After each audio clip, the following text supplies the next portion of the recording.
નમસ્કાર વિદ્યાર્થી મિત્રો।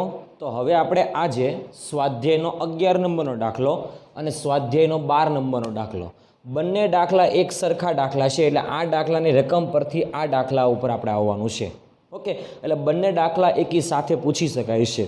ઓકે, આ બંને દાખલાને ભેગા કરી દો તો 3 માર્ક્સનો દાખલો થશે, નકર બંને દાખલા 2 માર્ક્સના દાખલા પૂછી શકાય તેવા દાખલા છે। ઓકે, આગળના વિડિયો લેક્ચરમાં આપણે ગતિ કરતા એટલે ચુંબકીય ક્ષેત્રમાં વિદ્યુત ભારના ગતિપથની વાત કરેલી। ઓકે, અને વર્તુળાકાર માર્ગે ગતિ કરે છે તેની પણ વાત કરેલી, અને હેલિકલ માર્ગ એટલે કમાન આકારનો માર્ગ છે એ પણ આપણે વાત કરેલી। ઓકે, એ દાખલા એટલે કે એ થિયરી આધારિત હવે આપણે આ બંને દાખલા ગણવાના છે, એટલે દાખલાઓમાં બરાબર ધ્યાન આપજો। અને આગળના વિડિયો લેક્ચરની થિયરી જે હતી એ થિયરીમાં આવતા સૂત્રનો પણ અહીંયા આગળ ઉપયોગ થશે। ઓકે, એ વિડિયો લેક્ચરમાં આપણે બધી થિયરીમાં એટલે કે વિડિયો લેક્ચરમાં આપણે કેટલા બધા સૂત્ર હતા એ બધા સૂત્ર યાદ રાખવાના કીધેલા, એ સૂત્રનો આપણે અહીંયા આગળ ઉપયોગ કરવાનો છે। ઓકે, એમાંથી જો આપણને રકમ આપેલી છે કે એક ઓરડો છે, રૂમ છે, અને એમાં 6.5 ગાઉસ જેટલું ચુંબકીય ક્ષેત્ર રાખેલું છે। એટલે ચુંબકીય ક્ષેત્રનું મૂલ્ય સોલ્યુશનમાં આપણે લખવું હોય તો ચુંબકીય ક્ષેત્ર કેટલું આપેલું છે તો કે 6.5 ગૌસ।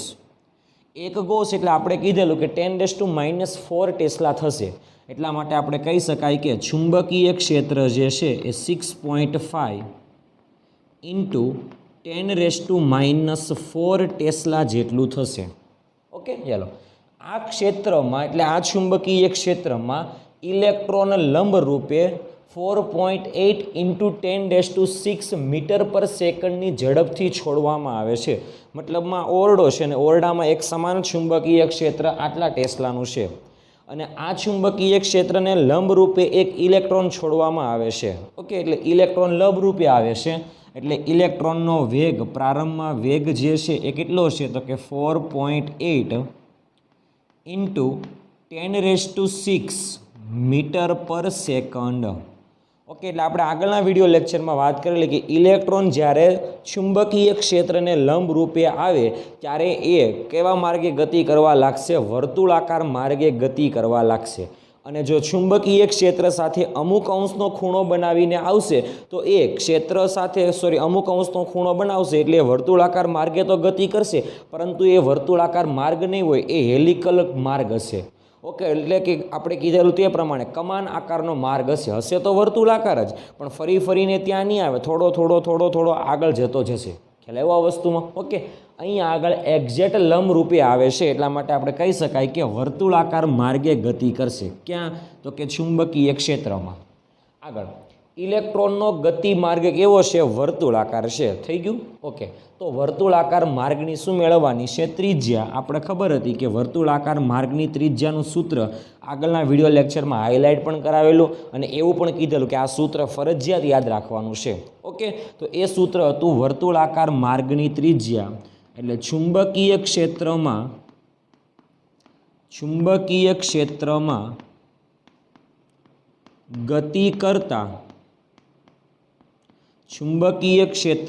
ગતિ કરતા વિદ્યુત ભારના ગતિ માર્ગની ત્રિજ્યા સ્મોલ r બરાબર mv/qb। કોણ ગતિ કરે છે? તો કે ઇલેક્ટ્રોન। તો કે ઇલેક્ટ્રોનનો દળ કેટલું છે? તો આપણને ખબર છે કે 9.1 × 10⁻31 ક્રોસ। વેગ કેટલો છે? તો કે 4.8 × 10⁻⁶ અપોન વિદ્યુતભાર। કોનો વિદ્યુતભાર? તો ઇલેક્ટ્રોનનો વિદ્યુતભાર કેટલો છે? તો કે આપણને ખબર છે 1.6 × 10⁻19 બી। ચુંબકીય ક્ષેત્ર કેટલાનું છે? તો કે 6.5 × 10⁻⁴। ખ્યાલ આવ્યો આ વસ્તુમાં? ઓકે, આ બધાની ગણતરી કરશો એટલે ગણતરી આધારિત અને ઘાત આધારિત આપણને જવાબ મળશે 4.2 × ઘાત વધશે 10⁻²। ખ્યાલ આવ્યો આ વસ્તુમાં? મીટર। આ આપણો જવાબ। કે વર્તુળાકાર માર્ગની જે ત્રિજ્યા છે એ 4.2 × 10⁻² એકમ આવશે મીટર. જો તમારે સેન્ટીમીટરમાં લખવું હોય તો 10⁻2 મીટર એટલે સેન્ટીમીટર કહેવાય. એટલે આપણો જવાબ આવો લખી શકાય, R બરાબર 4.2 મીટરનું શેમાં રૂપાંતર થઈ જશે? સેન્ટીમીટરમાં. એટલા માટે આપણો જવાબ થશે 4.2 સેન્ટીમીટર. એટલે આ પણ જવાબ માન્ય ગણી શકાશે અને આ પણ જવાબ માન્ય ગણી શકાશે. ખ્યાલ આવ્યો આ વસ્તુમાં? ઓકે, દાખલામાં કંઈ જ નથી, ખાલી એક સૂત્ર મૂકવાનું છે કે વિદ્યુત ભાર જ્યારે ચુંબકીય ક્ષેત્રમાં લંબરૂપે દાખલ થાય ત્યારે ગતિ કરતા એટલે કે વર્તુળાકાર માર્ગે ગતિ કરતો જે વિદ્યુત ભાર છે એ વિદ્યુત ભારની ત્રિજ્યા એટલે ગતિ માર્ગની ત્રિજ્યા, ખાસ યાદ રાખજો, ગતિ માર્ગની ત્રિજ્યા R બરાબર mv/qb સૂત્ર અનુસાર આપી શકાય. અને એમાં આપણે ખાલી કિંમત મૂકી દઈએ એટલે આપણને ફાઇનલ જવાબ મળી જશે. ખ્યાલ આવ્યો આ વસ્તુમાં? ઓકે, જે સૌથી સામાન્ય દાખલો હતો, 1 માર્ક્સના MCQમાં પણ પૂછાય અથવા 1 માર્ક્સના VSQમાં પણ પૂછાય, ગમે તે રીતે પૂછી શકાશે. ઓકે, હવે આપણે 12 નંબરનો દાખલો જોઈએ. આ દાખલાની જ રકમ છે એટલે 11 નંબરના દાખલાની જ રકમનો ઉપયોગ કરીને આપણે 12 નંબરનો દાખલો ગણવાનો છે. પ્રશ્ન શું કીધેલો છે જો ધ્યાનથી, કે આ વર્તુળાકાર કક્ષાના ભ્રમણની આવૃત્તિ મેળવવાની છે. આપણને ખબર છે એમાં આવૃત્તિનું સૂત્ર મેળવેલું. વર્તુળાકાર કક્ષાના ભ્રમણની આવૃત્તિ મેળવવાની છે. શું આવૃત્તિ ઇલેક્ટ્રોનની ઝડપ પર આધારિત છે? આપણે એ પણ સાબિત કરવાનું છે. ઓકે, આપણી પાસે આવૃત્તિ વર્તુળાકાર માર્ગે એટલે વર્તુળાકાર કક્ષાના ભ્રમણની આવૃત્તિનું આપણી પાસે સૂત્ર છે. આવૃત્તિ F બરાબર QB અપોન 2πm. આપણી પાસે આ સૂત્ર છે આવૃત્તિનું. Q એટલે જે ગતિ કરતો વિદ્યુતભાર છે એનું મૂલ્ય. તો અહીંયા આગળ કોણ ગતિ કરે છે? ઇલેક્ટ્રોન. તો ઇલેક્ટ્રોનનો વિદ્યુતભાર કેટલો થાય? તો કે F બરાબર 1.6 ગુણ્યા 10⁻19 ક્રોસ ચુંબકીય ક્ષેત્ર કેટલું લાગુ પાડેલું છે? તો કે 6.5 × 10⁻⁴ ટેસ્લા અપોન 2 પાઈની વેલ્યુ 3.14 ક્રોસ ઇલેક્ટ્રોનનું દળ આપણને ખબર છે 9.1 ગુણ્યા 10⁻31 કિલોગ્રામ જેટલું ઇલેક્ટ્રોનનું દળ છે. બધી વેલ્યુ આપણને ખબર છે, સૂત્ર પણ આપણને ખબર છે. આ સૂત્ર છે જે સામાન્ય સૂત્ર છે, આપણે આગળના વિડીયો લેક્ચરમાં વાત કરી ગયા તે સૂત્ર છે. ઓકે, આની કિંમત આપણે મૂકી દઈએ એટલે આપણો જવાબ ફાઇનલ મળશે. ખાસ ધ્યાનથી જોજો, 18.18 ઘાત વધશે 10⁶. ઓકે, આ આવૃત્તિનો એકમ સેકન્ડ -1 પણ કહેવાય અથવા હર્ટ્ઝનો એકમ પરથી એટલે હર્ટ્ઝ પણ લખી શકાય. ઓકે, એટલે 18.18 ગુણ્યા 10⁶ હર્ટ્ઝ. 10⁶ એટલે મેગા કહેવાય. તો આપણો જવાબ આવશે 18.18 મેગા હર્ટ્ઝ.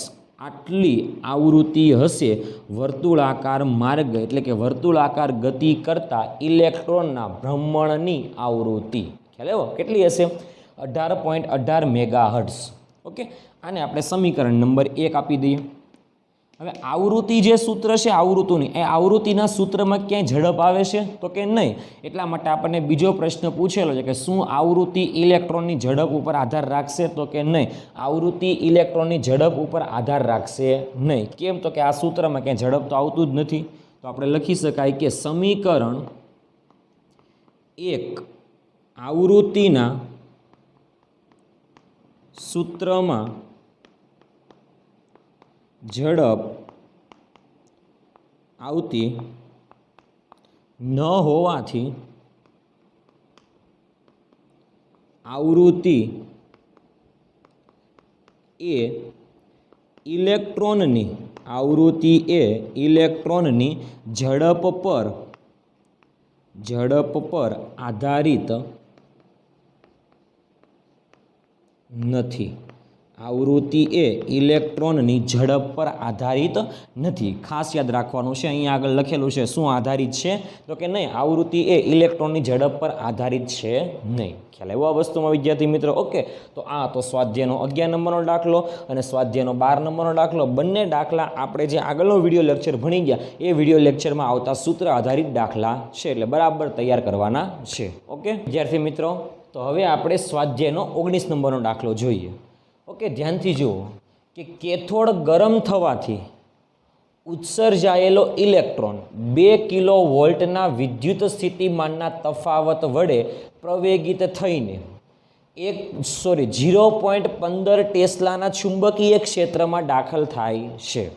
ઓકે, અહીંયા આગળ તમને જે વાક્ય આપેલું છે એ વાક્ય આપણે ઓલરેડી પાઠમાં ભણવાનું છે કે કેથોડની કિરણાવલી જે છે એમાં શું હોય તો કે કોઈ પણ એક કિરણપુંજ કોઈ એક ધાતુની પ્લેટ ઉપર આપાત કરવામાં આવે અને એ ધાતુની પ્લેટમાંથી ઇલેક્ટ્રોનનું ઉત્સર્જન થાય. એટલે ઇલેક્ટ્રોન ઉત્સર્જિત થાય એટલે કે ઇલેક્ટ્રોન ઉર્જા સાથે ઉત્સર્જિત થાય. ખ્યાલ આવ્યો? અને એ બધી વસ્તુ આપણે આવશે. ઓકે, અને ઇલેક્ટ્રોન જે ઉર્જા સાથે ઉત્સર્જિત થાય તો એની અંદર કંઈક વેગ હોય, એટલે ઇલેક્ટ્રોન કેટલાક અમુક વેગથી ગતિ કરતો હોય. તો આ રીતે ઉત્સર્જાયેલા ઇલેક્ટ્રોનને આપણે ક્યાં મોકલવાનો છે તો કે 0.15 ટેસ્લાના ચુંબકીય ક્ષેત્રમાં દાખલ કરવાનો છે. ઓકે, તો એ ઇલેક્ટ્રોનને આપણે અમુક વેગથી ચુંબકીય ક્ષેત્રમાં દાખલ કરીએ. ચુંબકીય ક્ષેત્રમાં બે રીતે દાખલ કરી શકાય, કાં તો ક્ષેત્રને લંબરૂપે અથવા ક્ષેત્ર સાથે અમુક અંશનો ખૂણો બનાવતી દિશામાં. ઓકે, જો લંબરૂપે દાખલ કરીએ તો એ વર્તુળાકાર માર્ગે ગતિ કરશે અને અમુક અંશનો ખૂણો બનાવીએ તે રીતે દાખલ કરીએ તો એ હેલિકલ માર્ગે ગતિ કરશે. તો વર્તુળાકાર માર્ગની જે ત્રિજ્યા છે એને આર કહેવાય અને હેલિકલ માર્ગ જે ગતિ કરે એની જે વર્તુળમય ગતિની જે ત્રિજ્યા આવે એને હેલિકલ ત્રિજ્યા કહેવાય.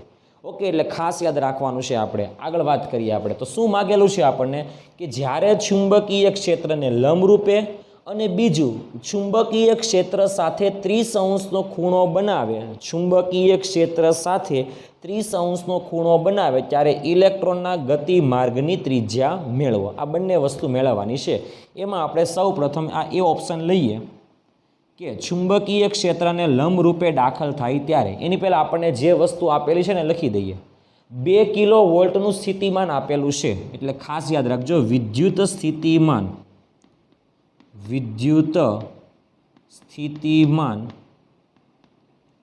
કે જેને આપણે વી કહીએ. કેટલા છે તો કે 2 કિલો વોલ્ટ. 2 એટલે 10⁵ અને કિલો એટલે 10⁵ એકમ આવશે વોલ્ટ. થઈ ગયું? ઓકે, ચાલો હવે આપણને કેટલા ચુંબકીય ક્ષેત્રમાં પ્રવેગિત થાય તેવું કીધેલું છે કે 0.15 ટેસ્લાના ચુંબકીય ક્ષેત્રમાં. એટલે આપણને ચુંબકીય ક્ષેત્ર બીનું મૂલ્ય આપેલું છે 0.15 ટેસ્લા જેટલું. ઓકે, હવે આપણને શું કીધેલું છે? આપણે વેગ ઘટે છે. ઓકે, કઈ રીતે? કારણ કે જો ઇલેક્ટ્રોનને ગરમ થવાથી ઉત્સર્જાયેલા ઇલેક્ટ્રોનનો વેગ નથી આપેલો. ઇલેક્ટ્રોન ઉત્સર્જાય ને એ ઉત્સર્જાયેલા ઇલેક્ટ્રોનનું સ્થિતિમાન આપેલું છે. ઓકે, એટલે એ જે ઇલેક્ટ્રોન હશે એ ઇલેક્ટ્રોન શું કરતો હશે? ગતિ કરતો હશે.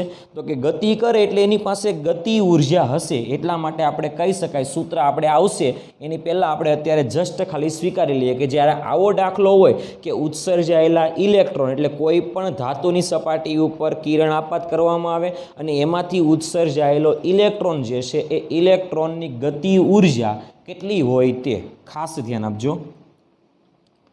ઉત્સર્જાયેલા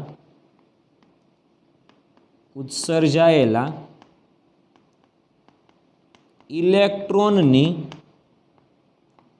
ગતિ ઉર્જા કેટલી હશે તો કે 1/2 mv². ઓકે, અને જે ઉર્જાથી એ ઉત્સર્જાય છે એની ઉર્જા કે જે આપણે સ્થિતિમાન અને ઉર્જા વચ્ચેનો સંબંધ હતો U = qv, એટલે કહી શકાય. અને ઉત્સર્જાયેલા ઇલેક્ટ્રોનની સ્થિતિ ઉર્જા, કઈ ઉર્જા? સ્થિતિ ઉર્જા કે જે હતી આપણી પાસે qv. આપણી પાસે સૂત્ર હતું U = q એટલે વિદ્યુતભાર અને v એટલે સ્થિતિમાન, qv જેટલી હતી. એટલા માટે જ્યારે તમને કંઈ આવું કંઈ વાક્ય આપે કે કેથોડને ગરમ કરવાથી ઉત્સર્જાયેલા ઇલેક્ટ્રોન 2 કિલો વોલ્ટના સ્થિતિમાન સાથે પ્રવેગિત થાય છે તો આપણે આ બંને ઉર્જાને સરખાવીને આપણે એમાંથી વેગ મેળવી લેવાનો છે. આ v એટલે વેગ છે, આ v એટલે સ્થિતિમાન છે. એટલા માટે આપણે કહી શકાય કે 1/2 mv² આપણે કહી શકાય qv. ઓકે, તો v² ને સૂત્રનો કરતા બનાવો તો v² બરાબર થશે 2qv/m થશે. વીને આપણે વર્ગમૂળ કાઢીએ એટલે સામે વર્ગમૂળ થશે એટલે સૂત્ર બનશે 2qv વી અપોન એમ. ખ્યાલ આવ્યો? આ વી એટલે વેગ, આ વી એટલે સ્થિતિમાન છે. ખાલી આની અંદર કિંમત મૂકી દે એટલે આપણો જવાબ મળશે વી બરાબર √2 ક્યુ. વિદ્યુતભાર કેટલો છે તો કે ઇલેક્ટ્રોનનો 1.6 ગુણ્યા 10⁻19. સ્થિતિમાન કેટલું છે જો અહીંયા આગળ 2 કિલો વોલ્ટ એટલે 2 ગુણ્યા 10⁻3 ઘાત, તો 2 ગુણ્યા 10⁻3 ઘાત થઈ ગયું અપોન એમ.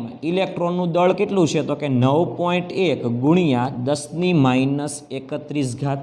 ઓકે, આ બધાની ગણતરી કરો અને વર્ગમૂળ કરો એટલે છેલ્લે ફાઇનલ જવાબ મળશે આપણને 2.65 ગુણ્યા 10⁻7 ઘાત મીટર પર સેકન્ડ. આ ખાસ યાદ રાખજો. ઓકે, તો આનો મતલબ એવો કે ઇલેક્ટ્રોનને આટલા વેગથી એકવાર ચુંબકીય ક્ષેત્રને લંબરૂપે મોકલવાનો અને એકવાર ચુંબકીય ક્ષેત્ર સાથે 30 અંશનો ખૂણો બનાવે તે રીતે મોકલવાનો થશે. ઓકે, એટલે અત્યારે આપણે ખાલી મેળવેલું શું છે તો કે ઇલેક્ટ્રોનને ચુંબકીય ક્ષેત્રમાં કેટલા વેગથી દાખલ કરીએ છીએ તે. ઓકે, હજુ આપણે એ જ મેળવેલું છે. હજુ આપણને જે રકમમાં માગેલું એ મેળવેલું જ નથી. હવે આપણને રકમમાં શું માગેલું છે? પહેલો પ્રશ્ન આપણે એટલે એને એ કહીએ. શું કીધું? ચુંબકીય ક્ષેત્રને લંબરૂપે દાખલ થાય ત્યારે ઇલેક્ટ્રોનના ગતિમાર્ગની ત્રિજ્યા. એટલે કહી શકાય કે ઇલેક્ટ્રોન ચુંબકીય ક્ષેત્રને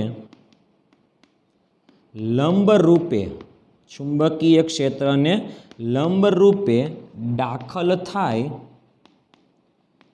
ત્યારે ગતિમાર્ગની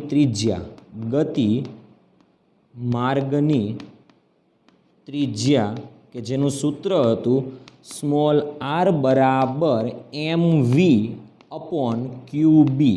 શું સૂત્ર હતું? mv upon QB. Small r બરાબર આપણે લખી દઈએ એમ. ઇલેક્ટ્રોનનું દળ કેટલું છે તો કે 9.1 ગુણ્યા 10⁻31. વેગ કેટલો છે તો કે 2.65 ગુણ્યા 10⁻7 ઘાત છેદમાં ક્યુ વિદ્યુતભાર કેટલો ઇલેક્ટ્રોન ઉપર 1.6 ગુણ્યા 10⁻19 ઘાત. બી ચુંબકીય ક્ષેત્ર 0.15 ટેસ્લા.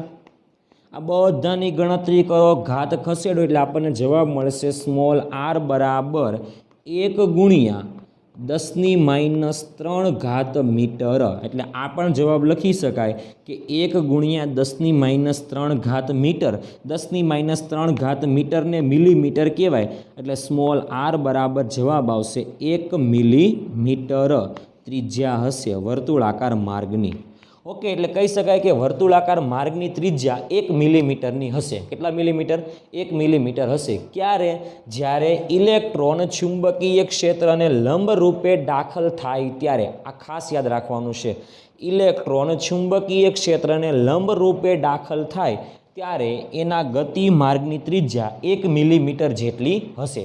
ઓકે, તો હવે આપણે બી પ્રશ્ન મેળવવાનો છે. જુઓ શું કીધું? ચુંબકીય ક્ષેત્ર સાથે 30 અંશનો ખૂણો બનાવે ત્યારે ઇલેક્ટ્રોનના ગતિ માર્ગની ત્રિજ્યા કેટલી હશે? એટલા માટે લખી દઈએ બી.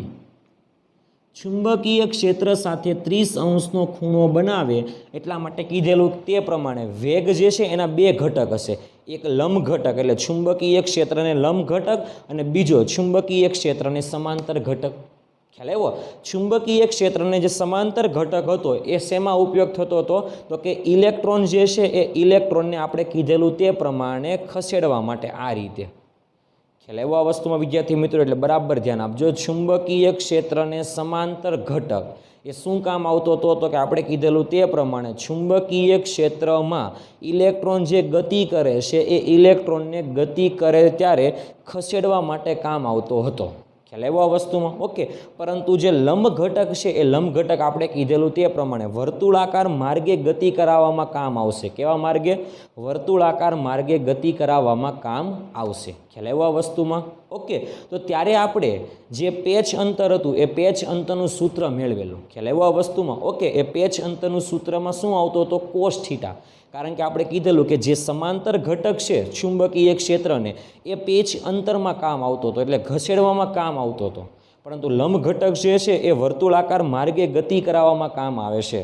ઓકે, એટલે વર્તુળાકાર હેલિકલ માર્ગે ગતિ કરાવવામાં લંબ ઘટક કામ આવશે. એટલા માટે હું અહીંયા આગળ પહેલાં એ વાક્ય લખી દઉં છું. પહેલાં કે ચુંબકીય ક્ષેત્ર સાથે 30° ખૂણો બનાવે તે રીતે વિદ્યુત ભાર દાખલ થાય ત્યારે વેગના 2 ઘટકો હોય છે. વેગના કેટલા ઘટકો હોય? 2 ઘટકો હોય છે. એમાંથી પહેલો ઘટક વેગને લંબ ઘટક અને બીજો ઘટક વેગને સમાંતર ઘટક. એટલા માટે કહી શકાય પહેલો ઘટક વેગને લંબ ઘટક અને બીજો ઘટક વેગને સમાંતર ઘટક. ઓકે, વેગને લંબ ઘટક અને વેગને સમાંતર ઘટક. વેગને જે લંબ ઘટક છે એ આપણે લખી શકાય કે v, આપણે કીધેલું તે પણ જે છે એ આ રીતે લખી શકાય v sin θ, અને સમાંતર ઘટક છે એને આપણે લખતા હતા v cos θ. આ ઘટક કામ શું આપશે અને આ ઘટક કામ શું આપશે? ખાસ જોજો કે v sin θ અને v cos θ. v cos θ એટલે સમાંતર ઘટક જે છે એ શું કરાવશે? તો કે વિદ્યુત ભારને વિદ્યુત ક્ષેત્રમાં ખસેડશે. ખ્યાલ આવ્યો? એટલે આ ઘટક જે છે એ પીચ અંતર મેળવવા માટે કામ આવશે. આટલું ખ્યાલ આવ્યો? પરંતુ v sin θ જે ઘટક છે ને એ v sin θ ઘટક ઇલેક્ટ્રોનને વર્તુળાકાર માર્ગે ગતિ કરાવવામાં કામ આવશે. વર્તુળાકાર માર્ગે ગતિ કરાવવામાં કામ આવશે. વર્તુળાકાર માર્ગે ગતિ કરાવવામાં કામ આવતો ઘટક કયો ઘટક છે? તો કે v sin θ, અને બીજો જે ઘટક છે એ કયો ઘટક છે? તો કે v cos θ. v sin θ એ કયો ઘટક છે? વર્તુળાકાર માર્ગે ગતિ કરે તે, અને v cos θ એ પીચ અંતર આપણે જે મેળવેલું ને એ અંતર મેળવવા માટે છે. તો આપણે અહીંયા આગળ શું મેળવવાનું છે કે ઇલેક્ટ્રોનના વર્તુળાકાર માર્ગની ત્રિજ્યા. તો વર્તુળાકાર માર્ગે ગતિ કરે તે માટે આપણે વેગનો કયો ઘટક લેવો પડે? સમાંતર ઘટક કે લંબ ઘટક? તો આરામથી ખબર પડી જશે કે આપણે લંબ ઘટક લેવો પડશે. ખ્યાલ આવ્યો? એટલા માટે આપણી પાસે જે ત્રિજ્યાનું સૂત્ર હતું હેલિકલ માર્ગે અથવા વર્તુળાકાર માર્ગે ગતિ કરે એમાં જે ત્રિજ્યાનું સૂત્ર હતું એ ત્રિજ્યાના સૂત્રમાં વેગનો લંબ ઘટક મૂકવો પડશે. એટલા માટે કહી શકાય કે હેલિકલ એટલે કમાનાકાર, હેલિકલ માર્ગની ત્રિજ્યા કે જેનું આપણી પાસે સૂત્ર હતું r બરાબર mv/qb. આપણી પાસે આ સૂત્ર હતું. એમાં v એટલે સાદો v હતો. એક વર્તુળાકાર માર્ગે ગતિ કરે તો સાદો v લખાય, પરંતુ જો હેલિકલ માર્ગે ગતિ કરે તો અહીં આગળ આપણે લખી શકાય લંબ ઘટક, એટલે v લંબ. ખ્યાલ v લંબની જગ્યાએ આપણે કિંમત મૂકી દેવાની v sin θ. ઓકે, તો આપણું સૂત્ર બનશે સ્મોલ r બરાબર mv sin θ ના છેદમાં qb. ખ્યાલ આવ્યો? આ સૂત્રમાં ખાલી કિંમત મૂકી દેવાની અને ગણતરી કરવાની તો આપણો ફાઇનલ જવાબ મળી જશે. એટલે હેલિકલ માર્ગની ત્રિજ્યા આપણને મળી જશે r બરાબર m. ઇલેક્ટ્રોનનું દળ કેટલું છે? તો કે 9.1 10⁻31. વેગ કેટલો છે ઇલેક્ટ્રોનનો વેગ? તો કે આપણી પાસે વેગ હમણાં મેળવેલો 2.65 ગુણ્યા 10⁷ ક્રોસ sin θ sin 30. sin 30 એ વેલ્યુ આપણને ખબર છે 1/2 થશે. ક્યુ વિદ્યુતભારનું મૂલ્ય 1.6 10⁻19. ચુંબકીય ક્ષેત્ર 0.15 ટેસ્લાનું છે. ઓકે, એટલે આપણને આ જવાબ મળી જશે. આ ગણતરી કરશો, ઘાતને ખસેડશો એટલે આપણો જવાબ મળશે સ્મોલ r બરાબર 0.5 ગુણ્યા 10⁻3 મીટર જેટલો જવાબ મળશે આપણને. ઓકે, 10⁻3 મીટર એટલે એને કહી શકાય મિલીમીટર. એટલા માટે આપણે આ જવાબ પણ લખી શકાશે અને આના આધારિત માન્ય જવાબ બીજો પણ આપણે લખી શકાય. સ્મોલ r બરાબર 0.5 10⁻3 એટલે એને કહેવાય મિલીમીટર. શું કહી શકાશે? મિલીમીટર. એટલા માટે આપણો જવાબ આવશે 0.5 મિલીમીટર. ખ્યાલ આવ્યો આ વસ્તુમાં? ઓકે, એટલે આપણને મળશે કયા માર્ગની ત્રિજ્યા? તો કે હેલિકલ એટલે કમાન માર્ગની ત્રિજ્યા. એટલા માટે અહીંયા આગળ આપણે લખી શકાય કે હેલિકલ ત્રિજ્યા. ઓકે, એટલે હેલિકલ ત્રિજ્યાનું સૂત્ર આપણે થિયરીમાં સાબિત નથી કરેલું, પણ અહીંયા આગળ તમારે યાદ રાખવું પડશે. સ્મોલ આર બરાબર એમ વી સાઇન થીટાના છેદમાં ક્યુ બી. સૂત્ર ભૂલાવવું જોઈએ નહીં. એમ વી સાઇન થીટાના છેદમાં ક્યુ બી એ હેલિકલ માર્ગની ત્રિજ્યાનું સૂત્ર છે. ખ્યાલ આવ્યો આ વસ્તુમાં? ઓકે. પરંતુ ત્યાં આપણે પીચ અંતરનું સૂત્ર મેળવેલો. પીચ અંતરનું સૂત્ર હતું 2 π એમ વી કોસ થીટા. જે પીચ અંતર છે એ કોસ થીટા ઉપર આધાર રાખે છે અને હેલિકલ માર્ગની ત્રિજ્યા જે છે એ સાઇન થીટા ઉપર આધાર રાખે છે. એટલે ખાસ યાદ રાખજો. ત્યાં સૂત્ર હતું કોસ થીટાનું, અહીંયા આગળ સૂત્ર આવે છે સાઇન થીટાનું, પરંતુ અહીંયા આગળ હેલિકલ માર્ગની ત્રિજ્યા મેળવવાનું કીધેલું છે અને ત્યાં આપણે પીચ અંતર મેળવેલું હતું. ખ્યાલ એવો આ વસ્તુમાં એટલે બંને સૂત્ર બરાબર ધ્યાન આપજો. અત્યારે આપણે આ દાખલામાં હેલિકલ માર્ગની ત્રિજ્યાનું સૂત્ર સાબિત કરેલું છે. ક્યારેક ક્યારેક તમને એક માર્ક્સના એમસીક્યુમાં પણ પૂછી નાખે દાખલા સ્વરૂપે અથવા સૂત્ર સ્વરૂપે, તો પણ આપણને યાદ રહેવું જોઈએ. ખ્યાલ એવો આ વસ્તુમાં વિદ્યાર્થી મિત્રો? ઓકે. એટલે દાખલો તો સાવ ઇઝી છે, પણ દાખલામાં સમજૂતી થોડીક વધારે આપણે જરૂર પડશે. ઓકે. એટલે આ હતો આપણો સ્વાધ્યાયનો 19 નંબરનો દાખલો. ખ્યાલ એવો આ વસ્તુમાં સાવ ઇઝી દાખલો છે, એટલે બરાબર રીતે તૈયાર કરજો. ઓકે. ઓકે. તો જુઓ, હવે આપણે ઉદાહરણ નંબર 3 જોઈએ.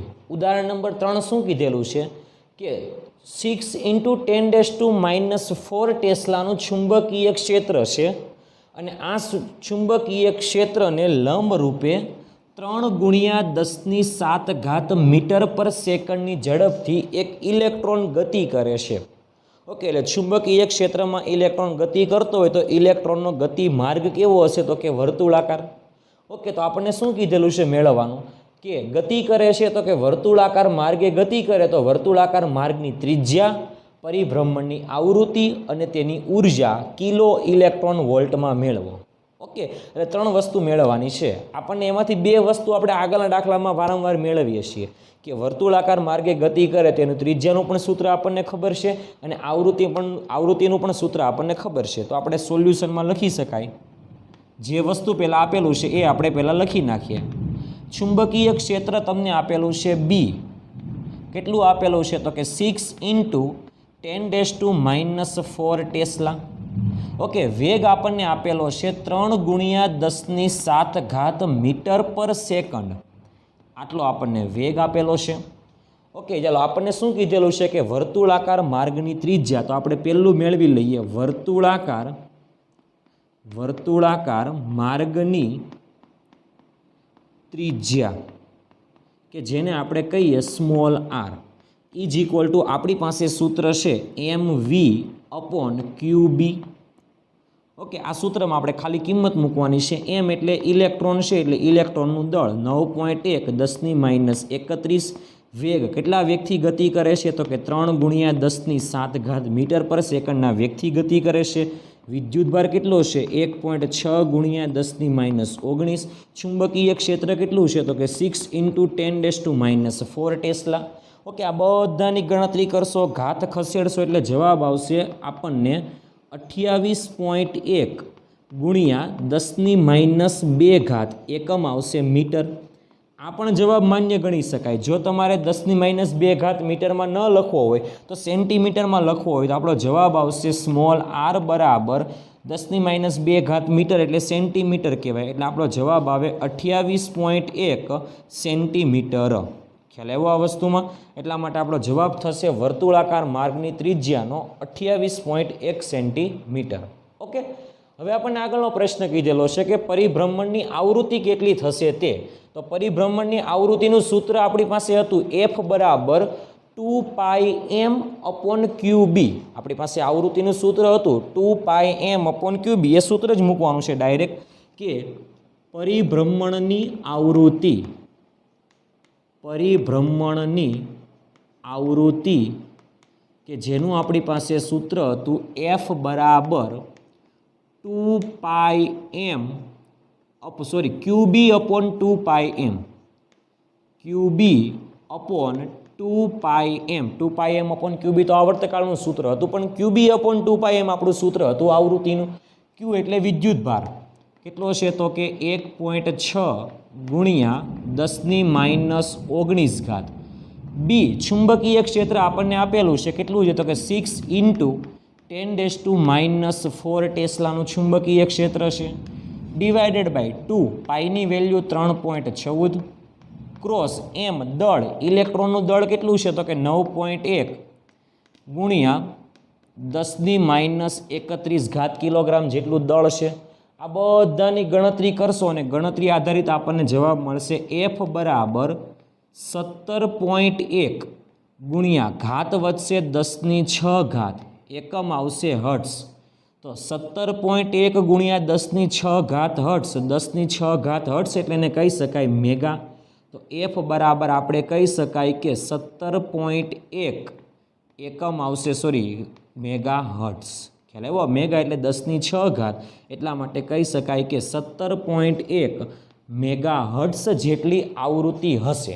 ખ્યાલ આવ્યો આ વસ્તુમાં? ઓકે, સામાન્ય સૂત્ર મૂક્યા, સામાન્ય સૂત્ર આધારિત આપણે દાખલો ગણ્યો અને દાખલામાં જે જવાબ આવે તે આપણી આવૃત્તિ અને ત્રિજ્યા, આ બંને વસ્તુ તો આપણને મળી ગયું. હવે આપણને ત્રીજી વસ્તુ કીધેલું છે સાથે સાથે ઉર્જા મેળવો. ઓકે, આટલા વેગથી ગતિ કરે છે. કેટલા વેગથી? તો કે 3 ગુણ્યા 10⁷ મીટર પર સેકન્ડના વેગથી ગતિ કરે છે. તો આપણે કહી શકાય કે તેની ઉર્જા, કે જેને કહેવામાં આવે ગતિ ઉર્જા. ઓકે, એટલે વર્તુળાકાર માર્ગે 3 ગુણ્યા 10⁷ મીટર પર સેકન્ડની ઝડપથી ગતિ કરતું હોવાથી, એટલે ગતિ કરતો હોવાથી ઇલેક્ટ્રોન ગતિ કરતો હોવાથી એની ઉર્જા જે હશે એ ગતિ ઉર્જા હશે.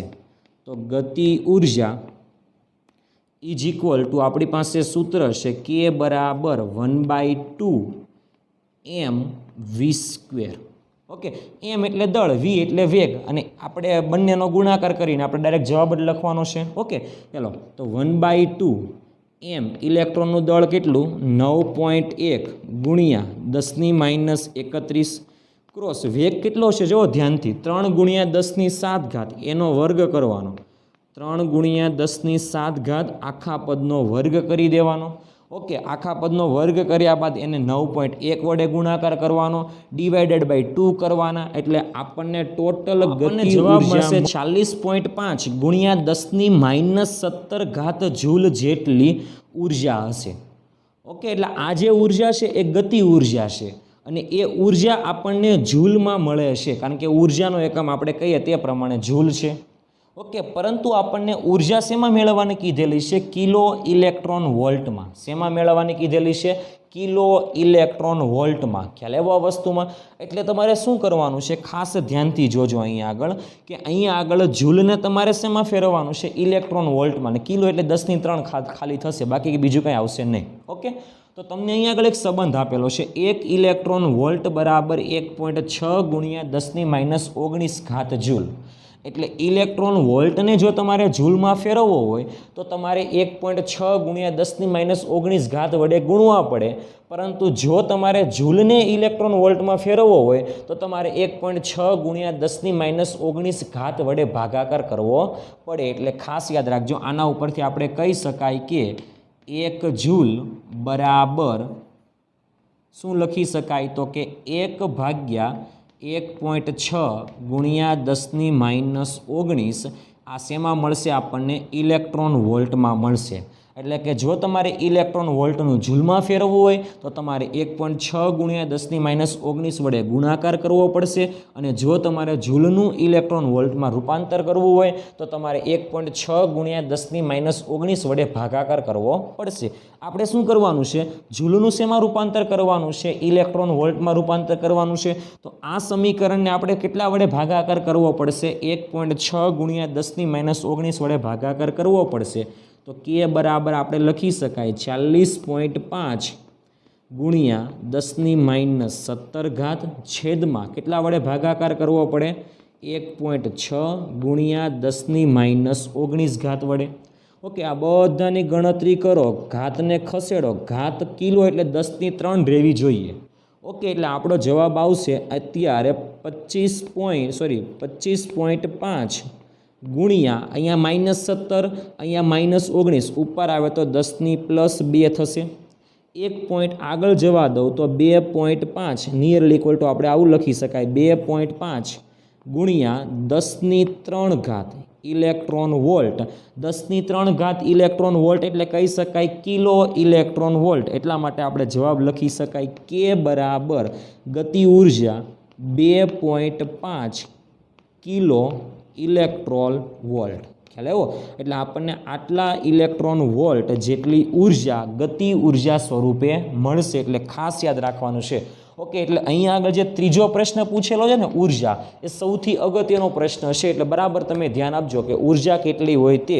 તો ઉર્જા જો આપણે જૂલમાં લખવી હોય તો આપણે લખી શકાય 40.5 ગુણ્યા 10⁻17 જૂલ.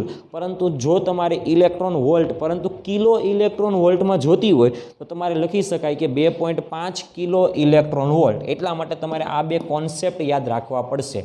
જો તમારે ઇલેક્ટ્રોન વોલ્ટનું જૂલમાં રૂપાંતર કરવું છે તો 1.6 ગુણ્યા 10⁻19 વડે ગુણાકાર કરવો પડશે. નકર તમારે જૂલનું ઇલેક્ટ્રોન વોલ્ટમાં રૂપાંતર કરવું છે તો 1.6 ગુણ્યા 10⁻19 વડે એનો ભાગાકાર કરવો પડશે. ખ્યાલ આવ્યો આ વસ્તુમાં વિદ્યાર્થી મિત્રો? ઓકે, તો આ રીતે આપણે સાવ સૂત્ર મૂકીને 3 સૂત્ર જે છે, ત્રિજ્યા બરાબર R બરાબર mv/qb, આવૃત્તિનું સૂત્ર F બરાબર qb/2πm, અને ત્રીજું સૂત્ર છે કયું સૂત્ર? તો કે ગતિ ઉર્જાનું K બરાબર 1/2 mv². આ 3 જ સૂત્ર આધારિત આપણો 3 માર્ક્સનો દાખલો થશે. IMP દાખલો થશે. આટલો દાખલો તો મોસ્ટ IMP થશે. ઉર્જા મેળવો જૂલમાં અને ઉર્જા મેળવો કિલો ઇલેક્ટ્રોન વોલ્ટમાં. ખ્યાલ આવ્યો આ વસ્તુમાં? આ બંને દાખલામાં તો ખાલી આપણે કિંમત મૂકેલી છે. ખ્યાલ આવ્યો આ વસ્તુમાં? ઓકે, તો આ હતું આપણું ઉદાહરણ નંબર 3. ઓકે.